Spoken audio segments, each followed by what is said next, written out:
एक समय की बात है। एक गांव में भोला सिंह नाम का बहुत ही कंजूस आदमी रहता था। उसकी पत्नी सरिता एक बहुत ही समझदार औरत थी।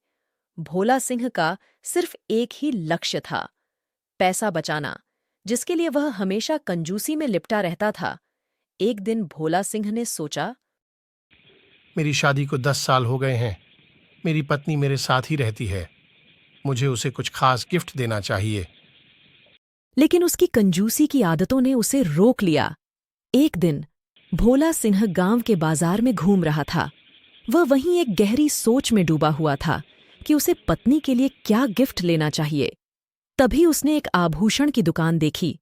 दुकान में एक सुंदर सी कान की बालियां रखी हुई थीं, जो उसकी नजरों को खींच लिया। भोला सिंह दुकान में चला गया और पूछा। बालियां कितनी की हैं? दुकानदार हंसते हुए जवाब दिया।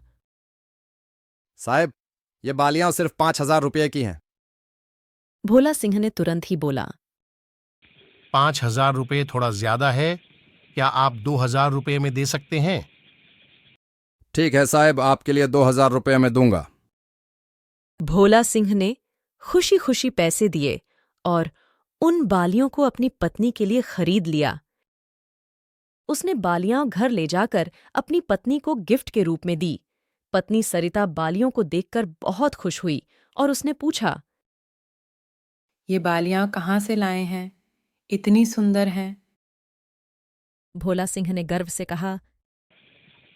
मैंने इन्हें सिर्फ 2,000 रुपये में खरीदी हैं।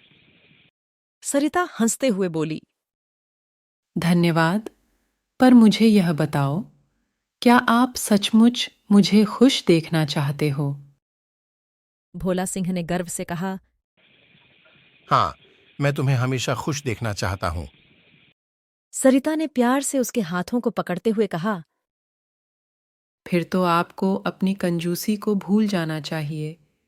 हमारे बीच की यह प्यारी सी बातचीत हमेशा खुश रहने के लिए काफी है।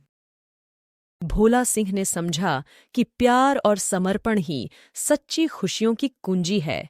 उसने अपनी कंजूसी की आदतों को त्याग दिया और उसने वास्तविक खुशियों का मजा लेना शुरू किया। इस घटना ने भोला सिंह की जिंदगी में बदलाव ला दिया। वह अब अपनी पत्नी सरिता के साथ खुशहाल और संतुष्ट रहता था।